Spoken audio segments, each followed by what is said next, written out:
Well, hello, good people.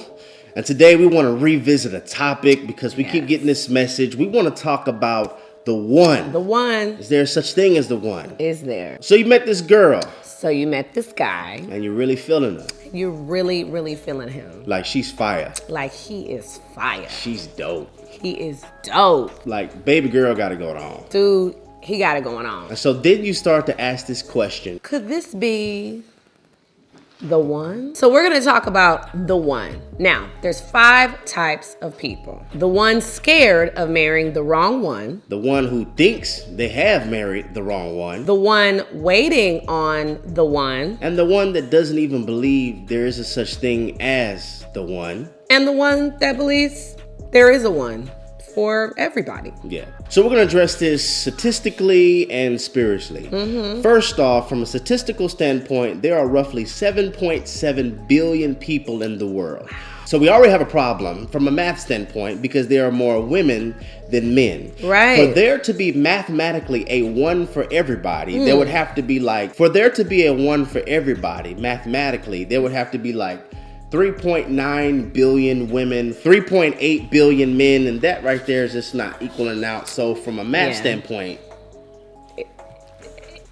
it can't be gonna work. Yeah, it's just not mathematically, statistically possible. So let's say there is a one. Let's say you married the wrong one. That just means you threw off the whole romantic balance. Just messed it up.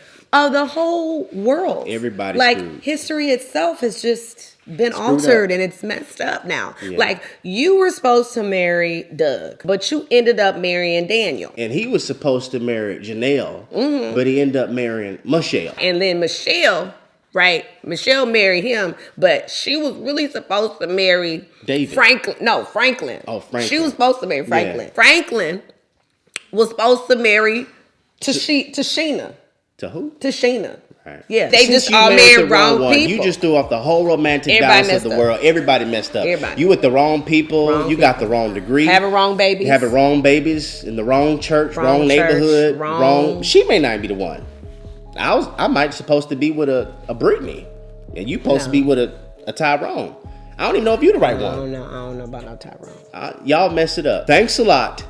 You have just thrown off the whole romantic balance of the world because you just married. Appreciate you. The wrong one. Appreciate you. Guys, that's too much pressure. It's not about the one, but it's about knowing the one. It's about knowing God because God reveals purpose and identity. And if you don't know who you are, you won't know who to take with you. And if you don't know who you are, you won't know if you're going in the right direction. And wrong directions collide you with wrong people because wrong people give you wrong directions and wrong directions lead you to wrong destinations. And so now everything that you're doing is wrong because you really don't know who you're called to be. You don't know who you're created to be. Right. So you can't properly identify. In other words, if you don't know your purpose, you can't select on purpose. This person that you're entertaining will not be purposeful for your life because you don't know your assignment. You don't know if this is God's will. And there's some people who say, you know what, that's a little too much pressure. I just think the universe allows us to come together. Right. The universe did not give you an assignment. God gave you an assignment, he gave you a calling, and he has a mandate on your life. Because God created the universe. Right. And so since God gave you a calling, you're going to want to figure out what is my calling so I could identify if together we will be an answer for the call. You know what? I am so glad that God is not in the business of the one. Like, imagine if you could only repent one time. Imagine if you were only forgiven one time. Yeah, I know, like, if I only had one chance, I already used it. Like, y'all should be watching this. I used it when I was like 5. And that's why I can't stand when these preachers get up here prophesying. Talking about, there was a time when I was going to hell with gasoline draws on. Oh, yeah. But don't you know I serve a God, the God of a second chance. Second chance. Oh, slap your neighbor and say, he's the God of a second chance. Second chance. He's the God of... You slapped me kind of hard. Sorry. You said slap your neighbor.